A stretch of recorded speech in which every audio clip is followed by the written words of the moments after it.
BA द्वितीय वर्ष हिंदी साहित्य प्रथम पत्र में आज हम घनानंद की पदों की व्याख्या पढ़ेंगे। प्रिय विद्यार्थियों, घनानंद का ये चौथा पद है जो सुजान प्रेम से लिया गया है। पंक्तियां हैं, आँखिन मूंदी वो बात दिखावत, सोबनि जागनि बातहि पेखिलें। बात स्वरूप अनूप अरूप हैं, भूल्यो कहाँ तु अलेखहि लेखिलें। बात की बात सुबात विचारिबो, सक्षमता सब ठौर बिसेखिलें। नैनन कानन बीच बसै, घन आनंद मौन बखान सु देखिलें। इसमें कुछ जो शब्द हैं उसका शब्दार्थ समझते हैं। सोबनी, सोबनी का अर्थ हुआ सोने पर। जागनी, जागते रहने पर। पेखिलें, देख लो। अनूप कहते हैं अनोखी को। अलेखहि, चित्रण रहित। सक्षमता का अर्थ हुआ सक्षमता से। ठौर कहते हैं स्थान को। विशेखिलें मतलब विशेष रूप से आप जान लो, समझ लो। इसमें कवि ने, घनानंद ने प्रियतमा के विरह से व्यथित नायक की मनोव्यथा का चित्रण किया है। कवि कह रहा है, पहली पंक्ति है, आँखिन मूंदिबो बात दिखावत, सोबनि जागनि बातहि पेखलें। नायिका को लक्ष्य कर नायक अथवा कवि अपनी व्यवस्था एवं उपालंब को व्यक्त करता हुआ कहता है, आंख बंद कर लेने पर भी आँखिन मूंदिबो बात दिखावत। आंखें बंद कर लेने पर तो तुम्हारी मधुर बातों के कारण तुम्हारी याद आ जाती है। आँखिन मूंदिबो बात दिखावत, सोबनि जागनि बातहि पेखले। परंतु सोते जागते तुम्हारा जो स्मरण होता रहता है उसको भी तुम देख लो, अर्थात मेरी विरह व्यथा और व्यवस्था को जान लो। बात स्वरूप अनूप अरूप हैं, भूल्यो कहाँ तू अलेखहि लेख लें। कह रहे हैं तुम्हारी मधुर बातें सरल होती हुई भी मेरे लिए अनुपम और अरूप है। इस कारण मैं चाहकर भी यदि तुम्हारे मधुर बातों को भूलना चाहूं तो नहीं भूल सकता। बात स्वरूप अनूप अरूप हैं, भूल्यो कहाँ तू अलेखहि लेख लें। मतलब भूलने का प्रयास करता हूं फिर भी नहीं भूल सकता हूं, क्योंकि भूल्यो कहाँ तू अलेखहि लेख लें। कारण क्या है बता रहे हैं इसमें, जो चाहकर भी मैं यदि तुम्हारी मधुर बातों को भूलना चाहूँ तो नहीं भूल सकता, क्योंकि तुम मेरे अंतर मन में, अंतर हृदय में चित्रण रहित होती हुई भी, अलेखहि कहते हैं चित्रण रहित को, चित्रण रहित होती हुई भी स्पष्ट चित्रित हो, अर्थात अमूर्त रहकर भी साकार बनी रहती हो। तुम्हारी याद बरबस मेरे मानस पटल पर, मेरे हृदय में छाई हुई है, आंखों के इर्द गिर्द घूमती रहती है। बात की बात सुबात विचारी बो, सक्षमता सब ठौर बिसेखिलें। तुम बात बात में तुम्हारी उक्तियां पर विचार करने की जो क्षमता है उसका भी तुम अच्छी तरह से ज्ञान कर लो। भाव यह है कि प्रत्येक अच्छी बात को समझने की क्षमता होनी चाहिए। यदि ऐसी सक्षमता है तो सर्वत्र प्रिय का प्रणय भाव देखने को मिल जाता है। बात की बात सुबात विचारी वो, सक्षमता सब ठौर बिसेखिलें। नैनन कानन बीच बसै, घन आनंद मौन बखान सु देख लें। आनंद कवि कहते हैं इसमें कि हे प्रियतमा सुजान, कानों और नेत्रों के मध्य कम दूरी होते हुए भी काफी अंतर है, क्योंकि कानों का सुना उतना सत्य नहीं होता जितना नेत्रों से देखा हुआ होता है। परंतु कानों और नेत्रों के मध्य की स्थिति प्रिय प्रणय भाव के मौन बखान की है। तुम उस अव्यक्त प्रणय भाव को अच्छी तरह से देखकर मेरी व्यवस्था को समझ लो, मेरी लाचारी को समझ लो। इसमें कवि ने अपनी प्रियतमा सुजान को स्मरण कर अपनी व्यवस्था को वर्णित किया है, और इसमें कवि का छंद इसमें आकर्षक बना है। सवैया छंद में ही रचित है ये। अगला पद है, सूध करें भूल की सूरत आई जाए, तब सब सूध भूल कूको गही मौन को, जाते सूधी भूलें सो कृपाते पायत प्यारे, फूल फूल भूलो या भरोसे सुधी हौन को, मेरी सुधी भूलहि विचारिये सुरति नाथ, चातक उमाहें घनानंद अचौन को, ऐसी भूलहूँ सो सुधी रावरी न भूलो क्यों हूँ, ताही जो विसारे तो संहार करी कौन को।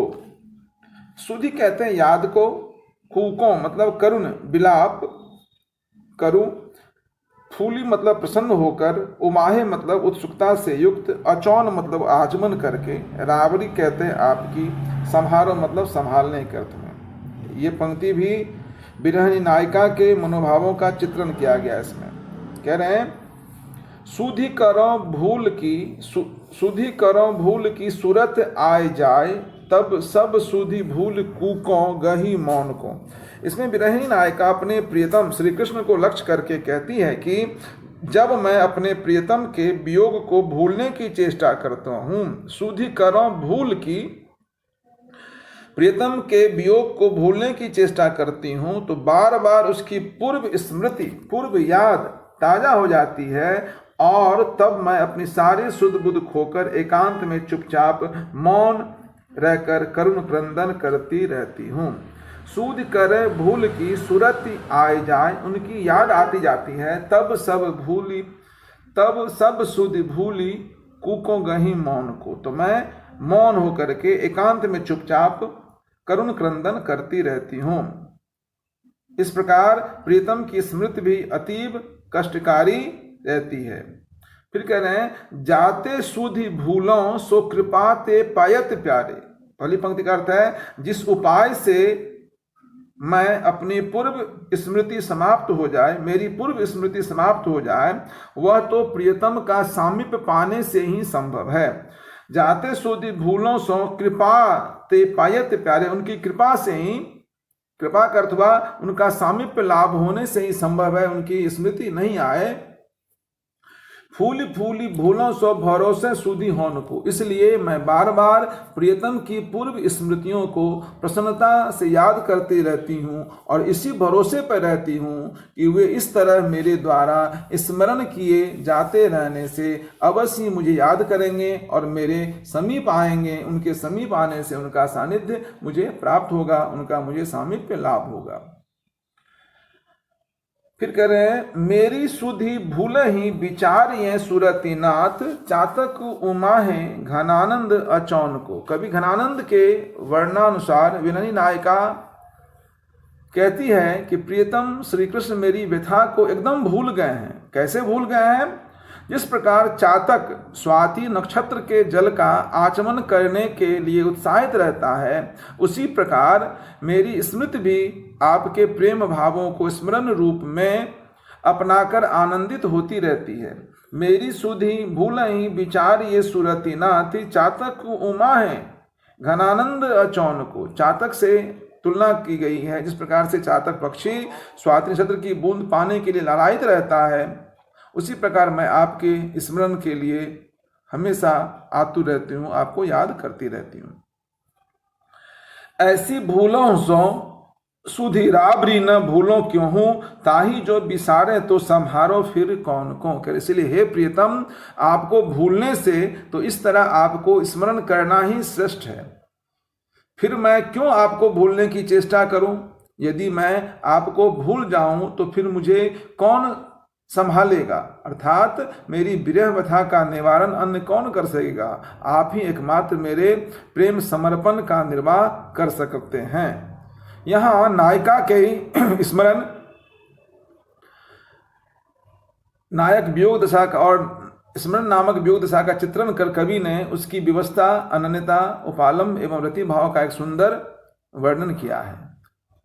और कवि द्वारा इसमें सुधि और भूल का बड़ा ही अनोखा प्रयोग किया गया है, बड़ा चमत्कार पूर्ण वर्णन है।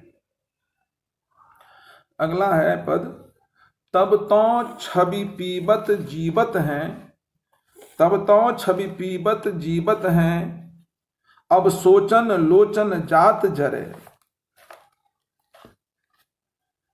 हिय पोष के तोष सुप्राण पले, बिललात महादुख दोष भरे। घन आनंद मीत सुजान बिना, सब ही सुख साज समाज टरे। तब हार पहाड़ सो लागत हैं, अब आन के बीच पहाड़ परे। इसमें कभी तब का अर्थ हुआ भूत के लिए, पास्ट के लिए, और अब का अर्थ हुआ वर्तमान के लिए। कवि ने प्रारंभ किया है तब से और लास्ट में अब। इसमें कवि घनानंद ने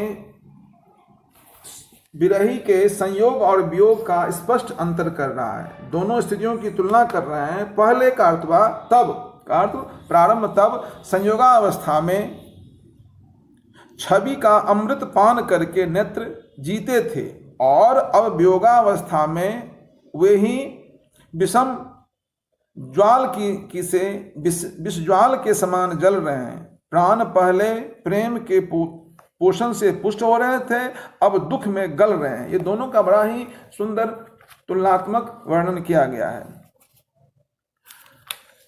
सब प्रकार के सुख वियोग में तिरोहित हो गए हैं। संयोग की निकटता इतना था प्रारंभ में कि आलिंगन में हार भी पहाड़ के समान बाधक प्रतीत होता था और उनका व्यवधान हटाकर आलिंगन होता था। अब हार के व्यवधान की चर्चा ही व्यर्थ है, पहाड़ों का अंतर हो गया है। प्रवास विरह का बड़ा ही सुंदर कवि ने वर्णन किया है। तब हार पहाड़ सो लागत है, अब आन के बीच पहाड़ पर। इसमें कुछ शब्दों की हम बात कर रहे हैं। तब से आशय है कवि का संयोगावस्था में छवि पीबत, मतलब उनकी शोभा, उनके रूप सौंदर्य का अमृत का पान करते थे, सौंदर्य को निरखते थे। जीवत मतलब जीते, हे मतलब थे, कह रहे ना। ये पोष के तोष सु प्राण पले, बिल्लात महादुख दोष भरे।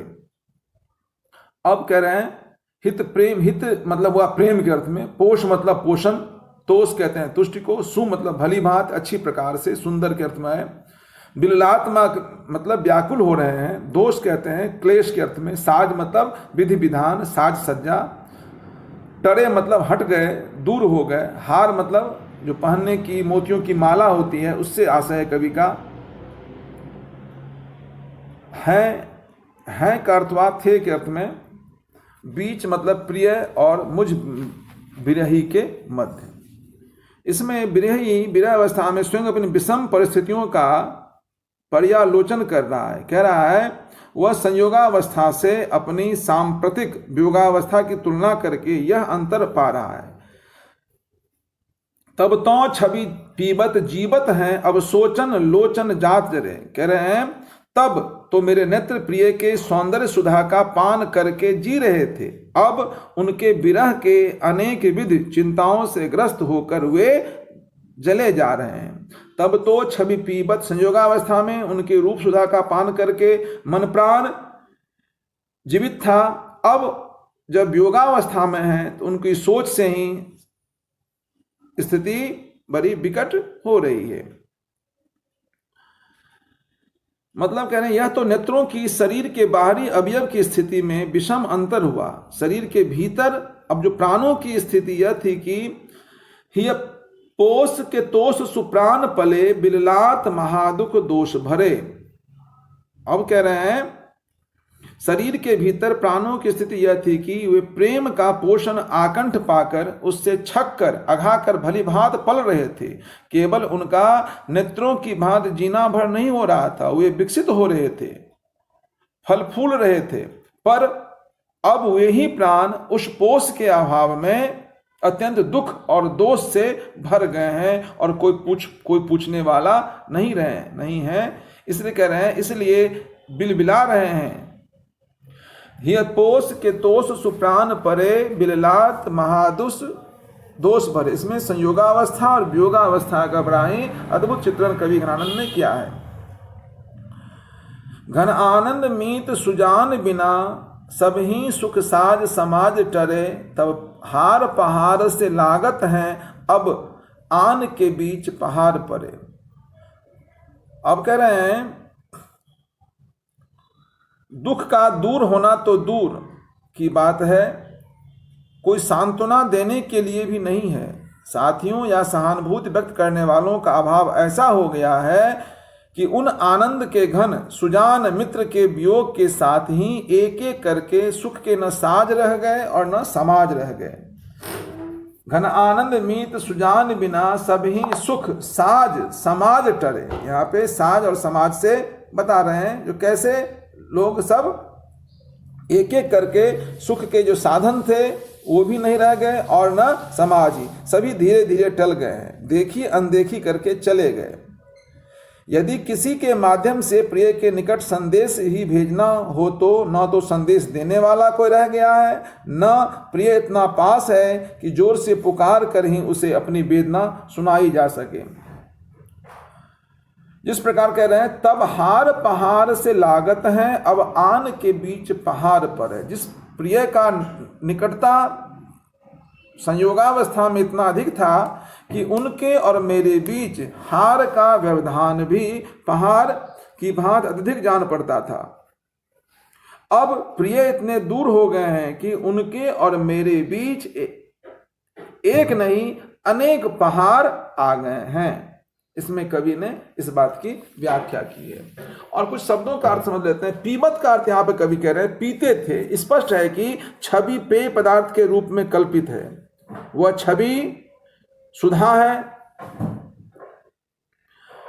छवि दुग्ध है। जैसे छोटे बच्चे केवल दूध पीकर जीते हैं, जो रोगी होता है वह और कुछ पाए पर पानी उसे देते ही हैं, पानी से वह जीता है। जो उपवास करते हैं, अधिक दिनों का उपवास करते हैं, वो निर्बल अधिक दिनों नहीं रह सकते। पानी पाकर वे बहुत दिनों तक और कुछ खाए पाए भी जी सकते हैं, जीते हैं। यदि और कुछ न होता तो सौंदर्य की सरसता से भी नेत्र आप्यायित होते रहते हैं, तो जीते रहते हैं। इस भाव की वजह की गई। तब तो छवि पीबत जीवत हैं। छवि का पान कहाँ से, यही बात है। इसी बात को वर्णित किया गया है। सोचन, सोचन का अर्थ चिंताएं। चिंता की कल्पना प्रायः ज्वाला के रूप में की गई है। चिंता ज्वाल शरीर बनदाहा लगी लगी जाए। गिरधर कविराय भी कहते हैं, उन्हीं नेत्रों को जो छवि की सुधा से जी रहे थे, वे अब एक नहीं अनेक चिंताओं की से उन्हें जला रही हैं। इसको कवि व्यंजित कर रहे हैं। लोचन का अर्थ हुआ आंखों के अर्थ में, देखने वाले, विचारने वाले, चिंतन करने वाले के अर्थ में किया गया है। इस प्रकार विभिन्न शब्दों की व्याख्या इसमें कवि ने बड़ी सुंदरता से की है। तब का अर्थ हुआ संयोगावस्था में, अब का अर्थ हुआ जब उनसे प्रिय से मिलन नहीं हो रहा है तो वियोगावस्था के लिए बताया गया है।